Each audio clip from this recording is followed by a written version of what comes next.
Viewer retention. Narrative hook. Jingle jingle. That'll be good for YouTube analytics. Me 1, YouTube headquarters 0.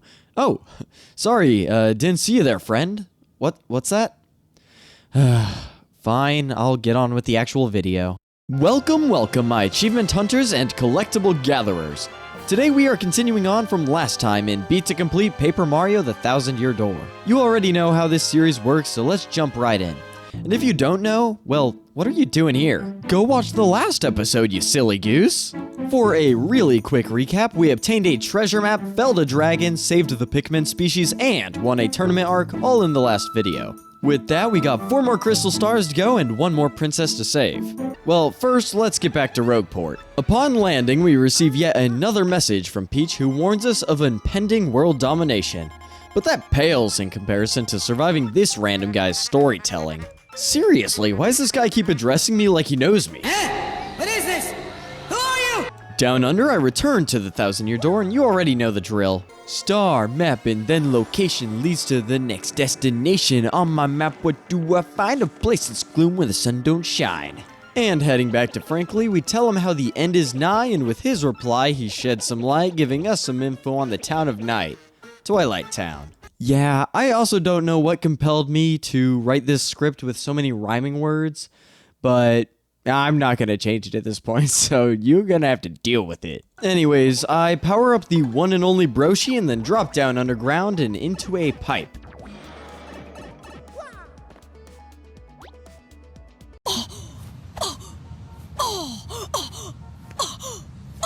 Confused by this conundrum, I return to Frankly, and he refers us to a resident of Twilight Town named Darkly who might just be able to help. This shady guy says I require my name on my clothing to enter. Following this, he writes my name for me. Listen guys, I know how this looks, but,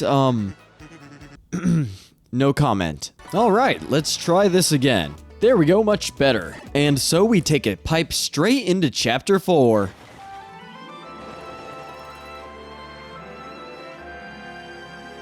On the other end, I am dropped into Twilight Town. A resident Twilighter then greets me with a warning, followed by a distant ringing of a bell. And what came next was unexpected. He became a pig! Luckily, the mayor shows up to finish the story the other guy started. Apparently out yonder is a cursed, creepy steeple where the tolling of the bell results in villagers becoming a pig at random. And holy shit, it sounds funny on the surface, but this stuff has high stakes, man. Here's a couple of the terrifying scenes I witnessed within 5 minutes of entering this poor town. A mother who is struggling to put food on her kids' plates becomes their next meal. This man decides to give up bacon in hopes of remaining unchanged. The shopkeeper's husband turned. The mayor is a pork, and even this fella doing his job guarding the gate got pigified.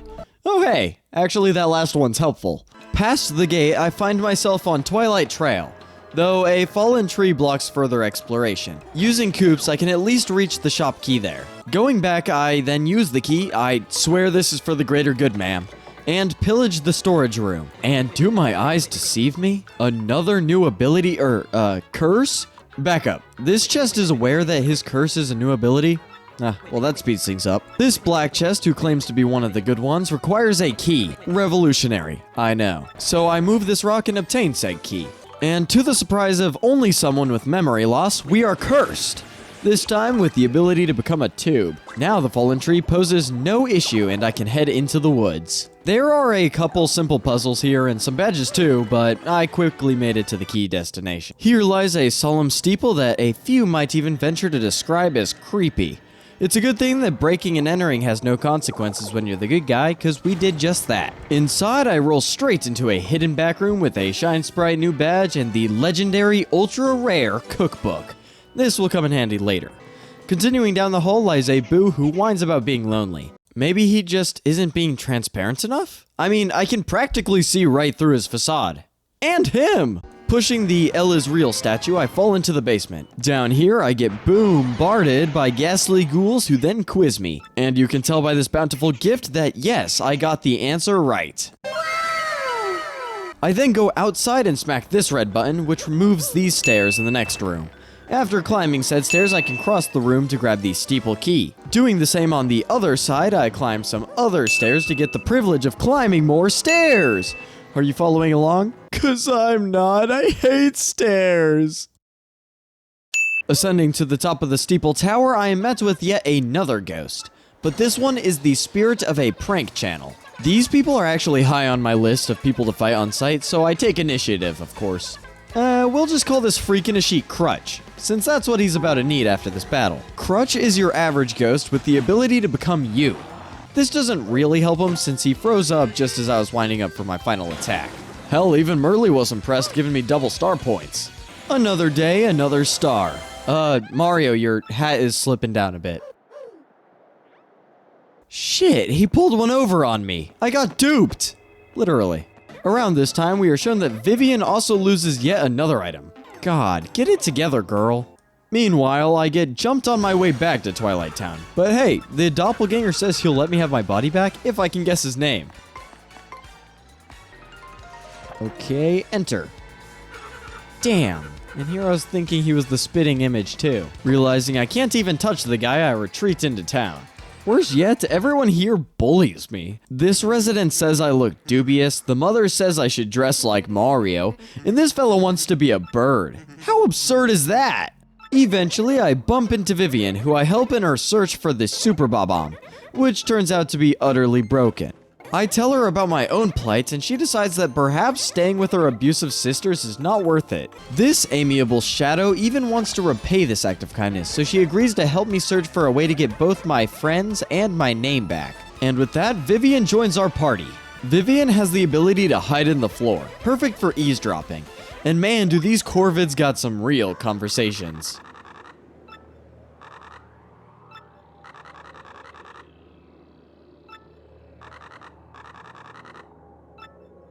After a bit, I happen upon another couple of crows who provide a clue into the whereabouts of the doppelganger's true name. In the creepy steeple's well, there is actually a grate that was previously impassable, but with the aid of Vivian can be phased through. Navigating the following corridors leads into a locked room with the letter P and a bird. And just like with the crows, hiding causes it to let out some important information. Stupid bird. With this, I can go back to Dupless and enter the correct name this time with the missing P. Understandably, Bro proceeds to crash out, so we are forced to chase him down. Our climactic battle is in the bell tower just like the first time, but unlike last time, I am pitted against not just Dupless, but my allies as well.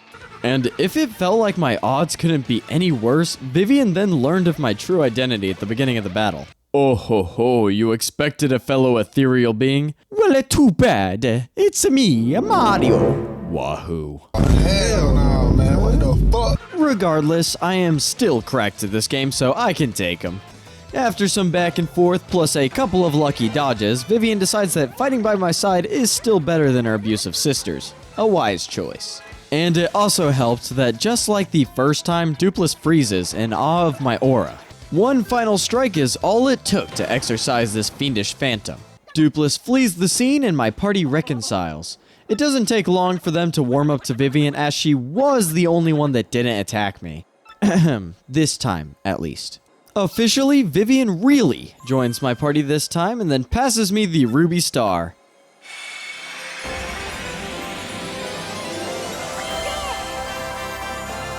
There is a quick scene of Dupless running past Marilyn and Beldam, but on to Peach. Almost like a bit at this point, Grotus is still monologuing about being evil. But we don't care about that. We care about romance. Tech summons Peach, but seems a little off this time. He talks about being forced to exist for one person, yet wishes to exist for another. Now I just wonder who he's talking about. It's Peach, guys. It's Peach. He brushes it off and instead proposes a new activity for today. A quiz. He begins with topics we already know. The 7 crystal stars open the 1,000-year door. Bingo. Grotus wants to conquer the world. Bingo. Then it gets darker. What is the legendary treasure? An ancient demon's soul? What will Grotus do with said soul? Revive the demon. And last, what is required to seal the demon? The 7 crystal stars. At this point, Tech isn't even worried about confidential information. He requests one thing from Peach, to send the message to Mario.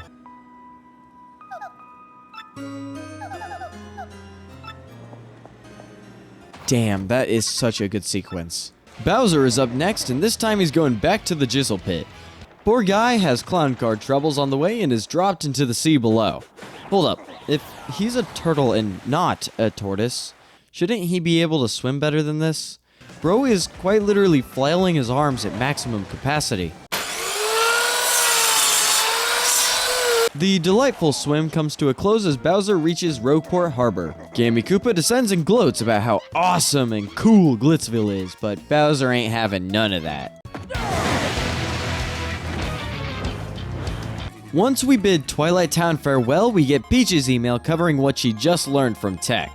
We close the device and reconvene in front of the Thousand-Year Door. The next crystal star looks like it is on a distant island. That shouldn't be too bad. Next up is our scheduled visit to our walking encyclopedia Frankly, who goes in depth on Peach's email. In short, the great cataclysm that befell the old civilization here was caused by the ancient demon. This demon created the crystal stars to conquer the world, but 4 heroes later pulled an Uno reverse and sealed the demon with its own creations. They destroyed the demon's physical body, and all that was left was the soul. Furthermore, we can't destroy the crystal stars because the Thousand-Year Door's seal is weakening. So doing that might prevent the ability to seal the demon in such a situation, which obviously would not be good for us. In any case, we should get back to gathering the crystal stars. The island from earlier, Keelhaul Key, is our next destination. So now we have to get there. While I'm in Rogueport, I give the cookbook from the Creepy Steeple to Zesty. This allows us to now combine 2 items rather than 1 to make even more new dishes. Hooray! And of course, where would a seafaring adventure begin if not at your local tavern? Here we meet Flavio, a stuck-up rich man who yearns for adventure. Flavio talks about Cortez, the Pirate King, and his treasure. Sounds promising. Ignoring the part about ghost ships, it seems like procuring a boat for ourselves shall prove no trouble for our self-elected expedition leader. And honestly surprising, the SS Flavian is real. Like he actually brought a sea-ready vessel. Guess he's not completely useless. According to Flavio, all we are missing now is a navigator. Patch, a crewmate, suggests looking for the navigation veteran Admiral Bobbery, who resides somewhere in Rogueport.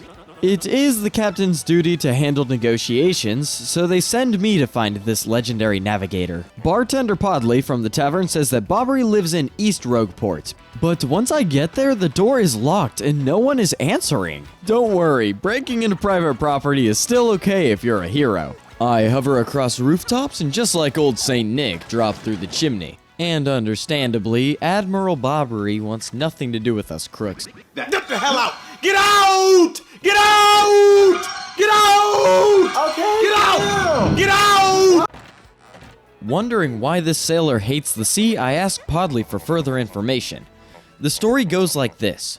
Bobbery had a wife named Scarlet, and the two were madly in love. Since Bobbery was out to sea for long periods of time, the two had to make the most of it whenever they were together.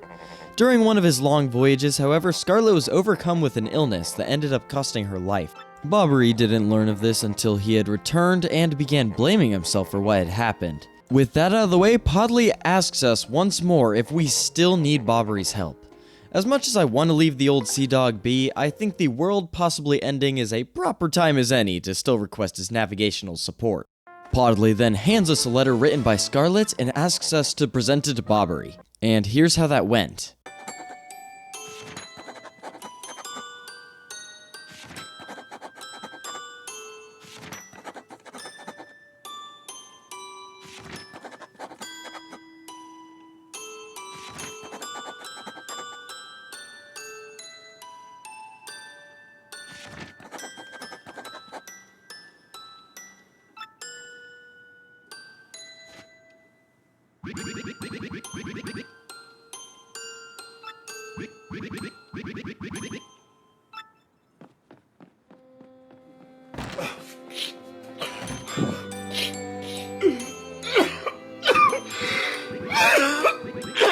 After all is said and done, Bobbery agrees to join us on our own adventurous voyage. Now that all the essential roles have been filled, it is time to set sail. This is followed by a small cutaway showing an X-Naut talking about infiltrating our boat. But enough of that, it is time to embark for Chapter 5.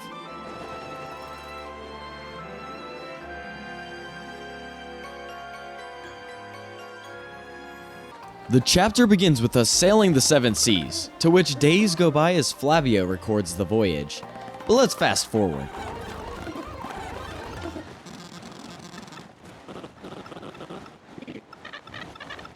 Stop, halt, something's off, and the boat is not moving. As Papatch investigates above, he is soon greeted by floating fire. Oh shit, that's a ghost. Panic! Wait, haven't we already fought tons of ghosts? Plus there are only like 7. You know what? That's what I get for being optimistic. My bad.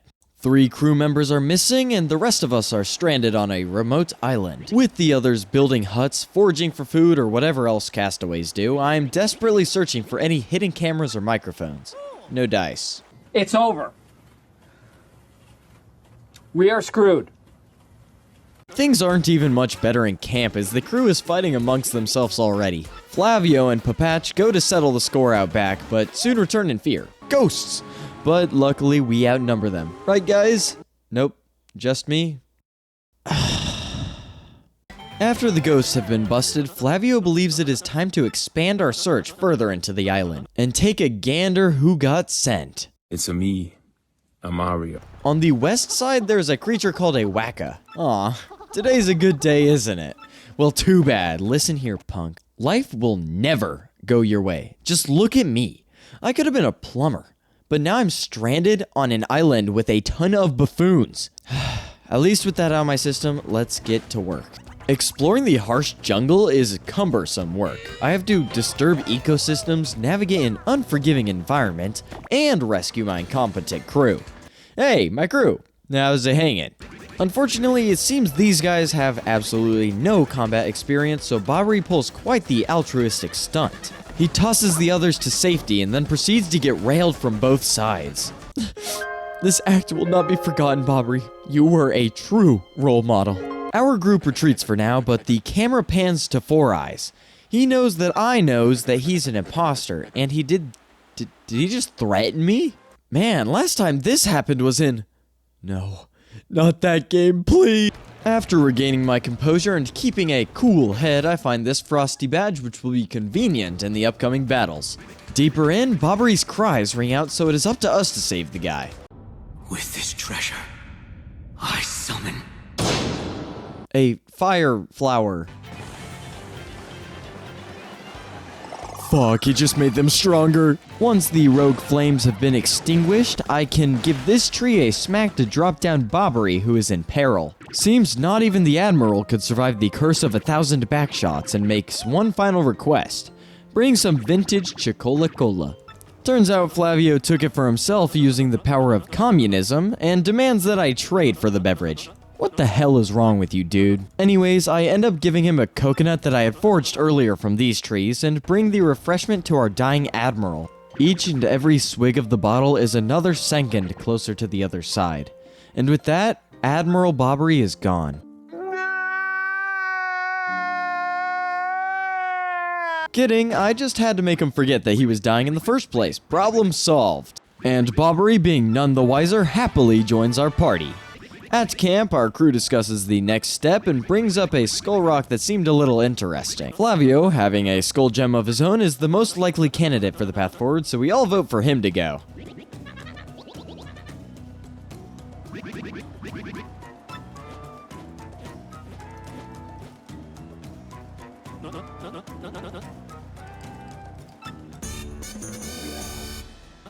Finding my way back to the Skull Rock, we insert the gem, do a little puzzling, and blow open the passageway. Flavio retreats like the little piss boy he is, and my team enters the Pirate's Grotto. This area is quite eerie. Upon entering, there are spooky noises coming from below, which is where we will go.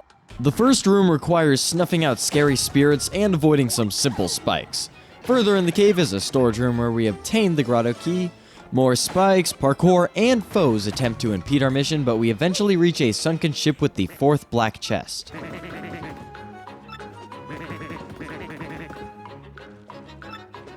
Holy shit, Mario knows he's a monster? You already know the song and dance. Kill ghost, grab key, unlock chest, get cursed. I'm feeling generous and let this guy monologue a bit, and... Oh, no, did he just apologize? Never mind, little dude, curse away. And in other breaking news, Mario can now become a boat. And you already know the first thing I had to test out with this boat was to see if I could enter behind this waterfall.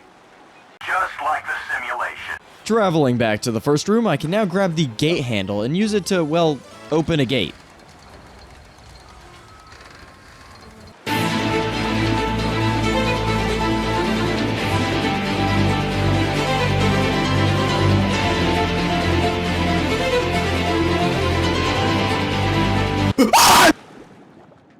In the deepest ends of the cavern, I discover something unforeseen.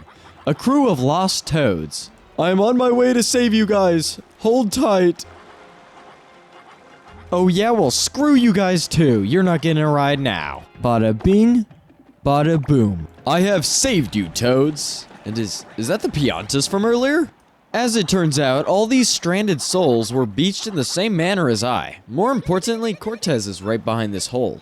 Before launching my attack, Four Eyes stops me and gives me motivation. Specifically, motivation to beat the hell out of him.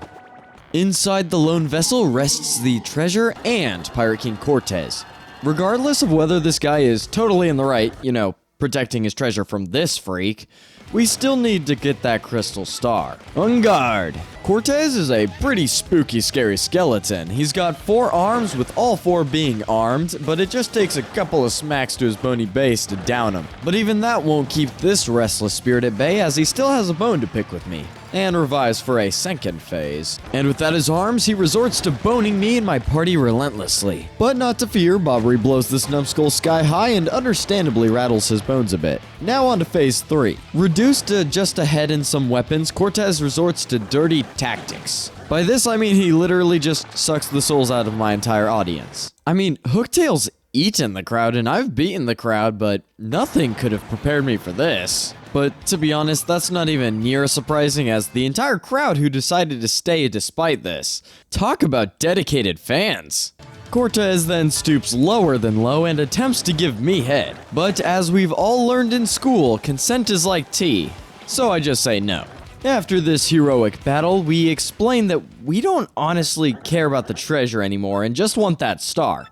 In fact, this guy's actually kinda chill. He hands over the sapphire star and boom, another chapter down. Or is it? After all, we still need to actually escape this cruel island. Before I can think of a plan, Cortez then kicks us out. Truly unboat-leavable. Well, for now, let's just bust these castaways out of this damn cove and... oh, we ended up on the shores near camp. Hey, yo, it's my crew! Oh, shit, you guys know each other? Hell yeah. Oh yeah, where's Four Eyes?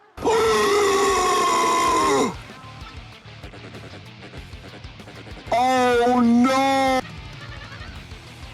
Yeah, get down here, bitch, and fight me mano a mano. Okay, the only way to make this fair is to get a ship of my own. Here's basically how that went. Cortez, please, man, please. What? No. But would you do it for perhaps a, skull gem? Say less, amigo. Finally, this is the pirate adventure I was looking for. I would go as far to say that it is a complete ink bath out here as scraps of paper are being thrown everywhere just like confetti. In order to end this conflict ASAP, I engage with the head honcho himself. This battle is easy, and I can't tell if it's because it's Lord Crump or if it's because he was missing every single attack. But even then, Lord Crump went down with hardly a fight, proving that quality truly triumphs over quantity. Let's just hope they remember this lesson when it comes to characters in later Paper Mario games. Especially Toads. Wait, sir, what are you doing back there? Oh, Jesus. Ugh, really, dude?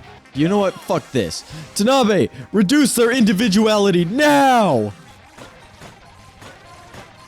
And with that, my fleet reigns supreme. On the other hand, though, Grotus doesn't seem too happy about this news. But to be fair, Insanity is sending out the same bosses and expecting a different result each time. So, this was kind of expected. Around this time, Tech is giving Peach another dangerous mission to overcome. This time around, it's to steal a data disk with vital information. To do this, we must concoct an invisibility potion. And here lies the most difficult challenge this game has to offer, for I am actually colorblind. And according to all my non-colorblind peers, that means I see this rather than this. Once we've actually taken the potion, it's only a matter of sneaking into Grotus's room, finding the data disk, uploading it to Tech, and becoming visible again. Going back to Tech, he assures us that he'll analyze the disk, so we send another email and turn in for the chapter. And what about Bowser? I hear you practically yelling through the screen. Well, if it's surprising at all, he fails to find another crystal star, but succeeds in finding trouble. This is followed by a gang war between Bowser and Lord Crump, though this is quickly solved with the detonation of the Super Bob-omb. Oh no, they're both dead now, womp womp. Let's get back to Mario. He's the one we care about. Cortez will allow us to board his ship for a return to Rogueport. Some of the crew and the Pinata... the Pianta couple choose to remain on the island for a little longer, so I make sure to say bye. Hey, even Flavio grows as a person. Hey, never mind, screw this guy. Nearby, I run into someone to who I have absolutely no relation, as he talks about starring as grass in the play. Good for you, bro. Green star. Peach's email comes in not long after and talks about Tech and the data disk. To be continued, I suppose. It also seems like Bowser's troops have infiltrated Rogueport's sewers, but luckily not the door room yet. And using the star we got from Cortez, it seems like our next location is past some train tracks. Giving this info to Frankly, he explains that the next star is actually in Poshley Heights, specifically the Poshley Sanctum there. To get there, however, will be another story, as we need a train ticket to the XS Express. And who better to ask than the guy who gave us the blimp ticket earlier, Don Pianta. Next door, Merlin, the party member upgrade guy, tells me some cryptic nonsense, though I can be sure that it will be worthwhile. And I know all this adventuring is fun and all, but let's take a quick detour, a little break if you will. And by that, I mean I want to become a hero of the citizens first, by completing a lot of their requests at the help center. For example, here's one quest that wants us to help this guy named Goom play matchmaker.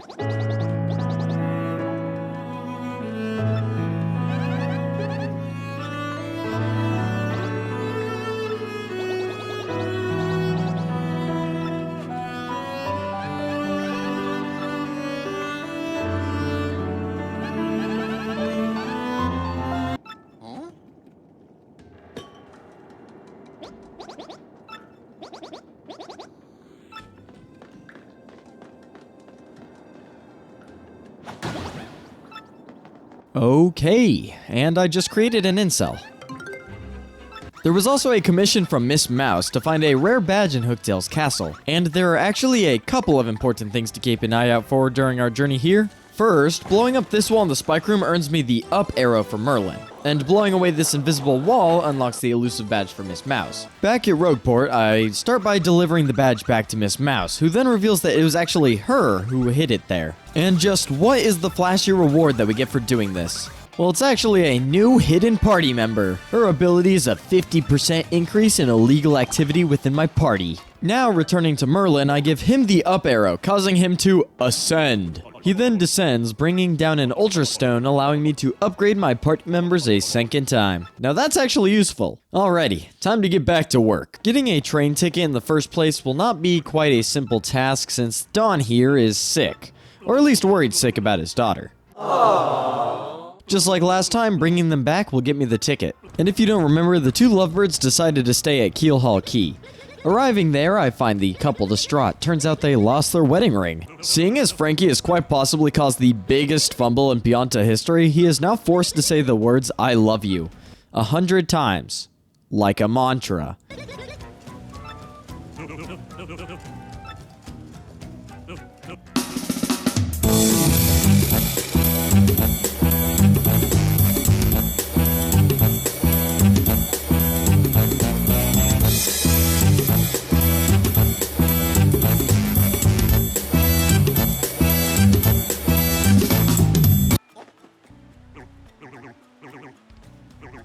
With that strange interaction out of the way, I head off to recover the lost ring. Close to Bobbery's resting place, I find the ring in a bush. I hand over the ring to the couple and we make our way for Rogueport. The Piantas and I enter the Don's office and see him still bedridden, though this lasts only a second until he gets up and actually announces his retirement. Frankie is instantly appointed his successor, and at last I obtain the train ticket. The Don then exits while the others warm up to their newfound roles. And with the tip of the cap, we're off. Beldam appears, having overheard our plans, so it's a race to Poshley Heights. Well, guess we have a train to catch now. And with our departure, it's full speed ahead into Chapter 6. On the train, my party can't even enjoy 5 minutes in my luxurious cabin before getting threatened.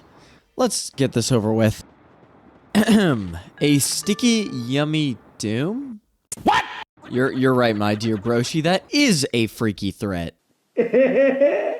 Who could the culprits possibly be? Aha! It's you! Fearing for more than just my life, I show the threat letter to the conductor. On my way back, I overhear lots of hubbub coming from the kitchen. At the center of attention is this fellow, Pennington. A penguin detective who is currently solving a case. And you probably guessed it, a murder mystery. But this time the victim is a pot of stew and the murderer is a glutton. And Pennington isn't afraid at all to showcase his abundant investigative skill. He instantly accuses the only woman on scene. Truly a detective worthy of respect. Sorry, I don't want to be that guy, but personally, I think the culprit might be that toad from earlier who was taller horizontally than he was vertically. Oh, wow. Who could have guessed? After the case is solved, Pennington pulls me aside to discuss the dubious note I received at the beginning of the ride. He officially introduces himself as Pennington the Penguin with an improbably large brain. You know, I think we're actually going to be great partners because, fittingly enough, my nickname was the Italian with the improbably large sausage back in high school. Did you really just call me that? Yeah, this partnership is over. And just like that, Pennington then goes on to blame the Babams without evidence. He's just racist! Begrudgingly, I do head over to interrogate the family just in case. The parents seem to be bickering right in front of their child, so I tell Bub here that I'll get him something epic. Turns out he's just looking for a autograph from the train engineer. That should be easy enough to procure. After giving the autograph to Bub, Pennington informs me that the conductor's looking for me. Seems the train is one blanket short. That's it! I've come up with a new Mr. A. Hefty, I swear that's his actual name, hears noises coming from the cabin between his and mine, so I investigate. The room is empty, which is a little odd, so I use Vivian to hide. A ghost appears, telling me that the missing blanket is in his room, though if I want it back, I have to get his missing diary from the baggage car. Obviously, the train conductor's not going to say no to this mystery, so he lets me in and I find the ragged diary behind some boxes.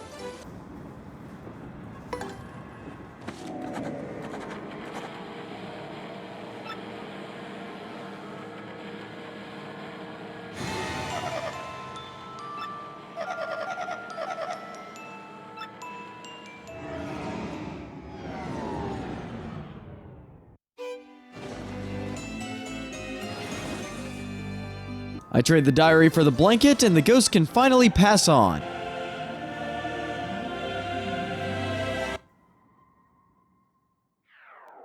Or not. Let's just return the blanket. Once that is done, I turn in for the night. It is now the second day, but still no sign of any sticky doom. Rather, there is another mystery foot in its place. This time, a missing briefcase. Now, what's in the briefcase? Well, only some nitro honey syrup that can be turned into a sticky, yummy explosive.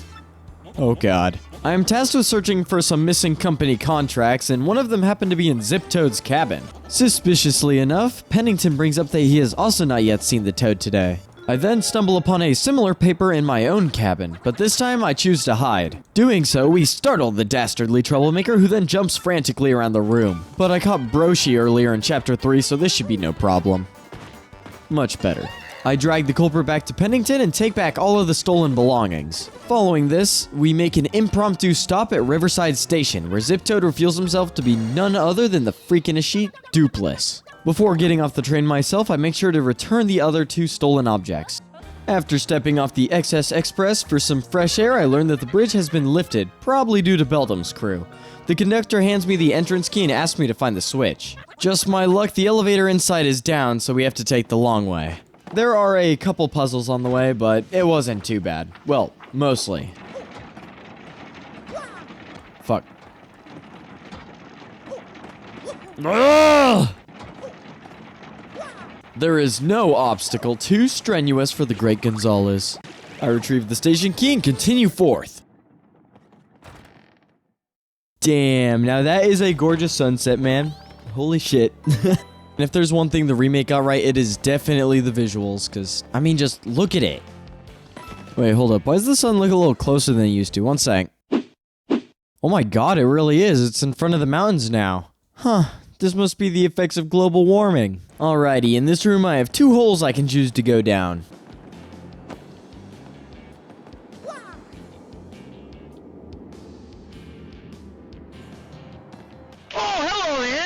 Okay, my intuition is telling me the correct option might have been the other one. Choosing the right paths eventually leads me to a big treasure chest containing the Ultra Boots. Nice. Using this upgrade, I can spring into the air and reach hanging pipes, or give myself a concussion. Yay? With that, I can take the elevator down to the switch and... Oh, hell nah, I'm a plumber, not an exterminator. Good job, Mario! The bridge is fixed and the plaque has breached containment! Sorry, what was that last part? Actually, I'm just gonna get some rest. It's been a long day. One day to go, but oddly enough, the train is empty.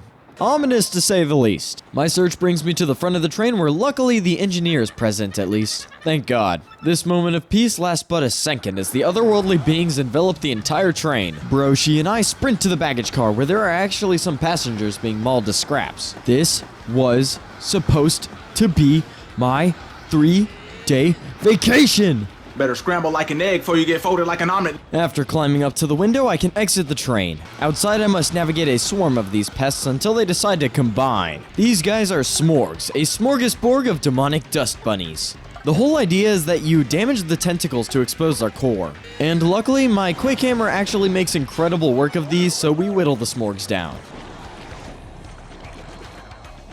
Huh. Yeah, this just looks even more wrong. A new phase means nothing though, and the smorgs get completely floored. The passengers are finally safe. Lord have mercy, I'm about to bust.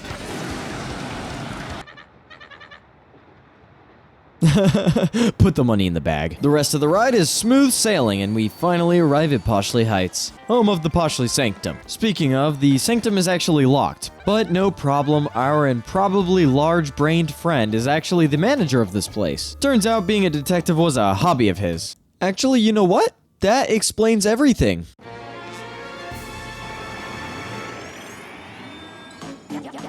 Oh no, the crystal star's been taken. Now I have to give up on saving the princess. Ugh, how unfortunate. Now I have to like return home and go on vacation or something. Red herring? You've got to be kidding me. And now the final case begins. Find the crystal star.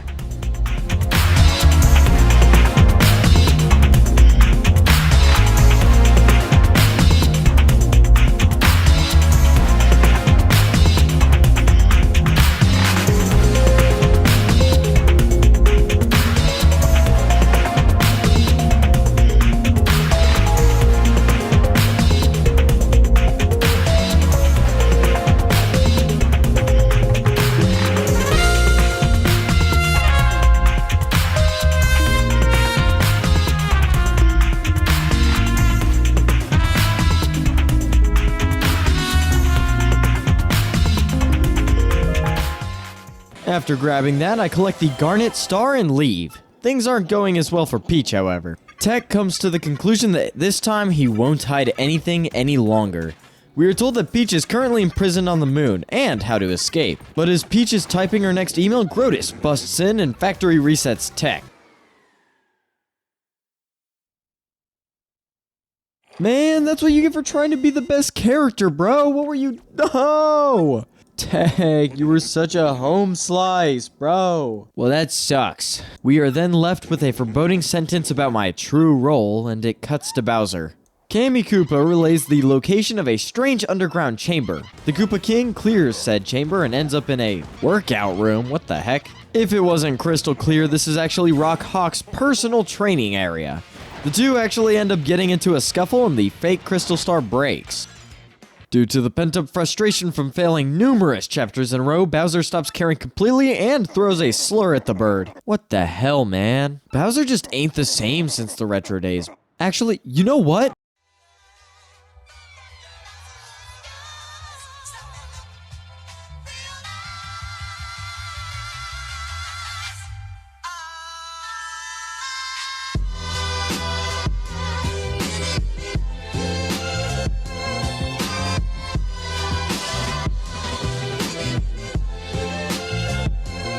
I miss the old Bowser, that Stomping Bros Bowser, the Tootie Craze Bowser, Koopa for Days Bowser. I hate the new Bowser, those sirs at you Bowser, the lost his crown Bowser, now just a clown Bowser.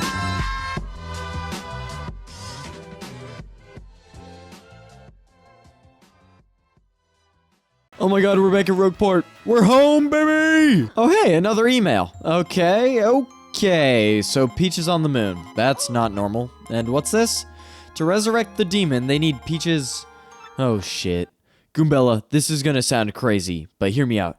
I believe Grotus has a tier 3 sub for Peach's only toads, and I know exactly what he's planning. That bitch, he beat me to it.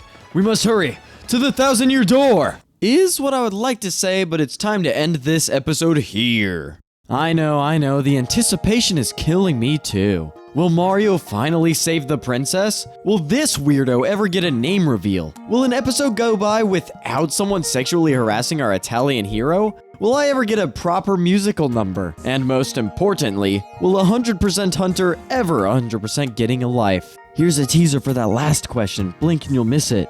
Oh. Did it go by too fast? Want to try again? Alrighty. Well, you have fun with that. Also, make sure to subscribe if you enjoy my content, as it would be 100% appreciated. Hey, and comment what you like about the old Bowser, or complain about Sticker Star, or even just say hi if you so wish. Regardless, this has been 100% Hunter, and as always, I hope you follow your instincts and continue the hunt. Until next time, friends.